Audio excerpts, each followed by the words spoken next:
Andaj ne si musliman, siç na mëson Allahu subhanahu wa taala, i cili thot innamal mu'minuna ikhwa, me të vërtet besimtarët janë vëllezër.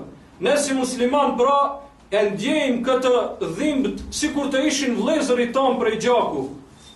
Dhe edhe ata e kanë ndier dhimbjen tonë kur ne pra masakroheshim dhe torturoheshim prej armiqve tonë këtu në Ballkan. Edhe ata pra janë solidarizuar me ne nëpërmjet lutjeve ndaj Allahut dhe nëpërmjet mjeteve financiare. Andaj thot pejgamberi sallallahu alaihi wasallam, mathalul mu'minina fi tawadihim wa tarahumihim wa ta'atufihim mithla al-jasad al-wahid. Thot pejgamberi alayhis salam, shembulli i besimtarëve në mëshirën e tyre ndaj tyre, në bamirësinë ndërmjet vetë është si shembulli i një trupit të vetëm. Idha shteka minhu adun tada'iya lahu sa'iru al-jasadi bis-sahri wal-huma. Thot pejgamberi alayhis salam, shembulli i muslimanëve është si një shembulli i një trupi. Nëse një pjesë e trupit është e sëmur, i gjithë trupi ka temperaturë dhe nuk mund të flejë. Pra nëse një pjesë e muslimanëve ka telashe dhe probleme, të gjithë muslimanët nuk duhet të jenë rahat. Dhe në kohën e pejgamberit alayhis salam, kur disa mushrik i avran 70 prej sahabëve të tij, të cilët ishin po ashtu edhe hafëza të Kur'anit, pejgamberi alayhis salam një muaj radhazi bëri dua në kunut kundër tyre pra.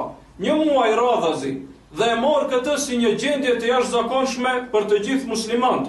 Andaj edhe vendosëm pra që të flasim për këtë temë dhe ta lutim Allahun subhanahu wa taala që t'u lehtësojë atyre vëllezërve tanë, të cilët tash pra kanë telashe dhe kanë mundime dhe të cilët për çdo ditë pra qindra prej tyre bien shahid dhe vriten në mënyrat më mizore.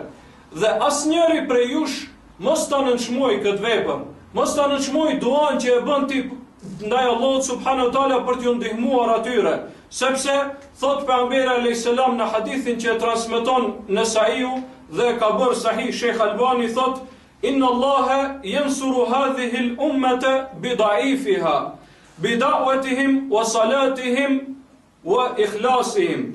Thot pejgamberi alayhis salam, Allahu do ta ndihmoj këtë umet me pjesën e dobët të tij, me njerëzit e dobët të tij, me njerëzit që në sytë e tjerëve janë të dobët dhe s'kan asnjë farë mundësie dhe asnjë farë metode për t'ju ndihmuar këtij umeti.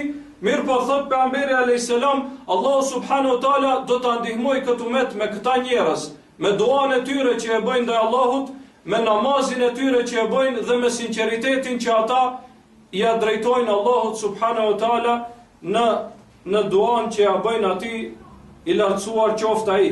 Andaj pra asnjëri prej nesh nuk duhet ta nënvlerësojë duan, sepse ajo është arma më e fortë që e ka besimtari.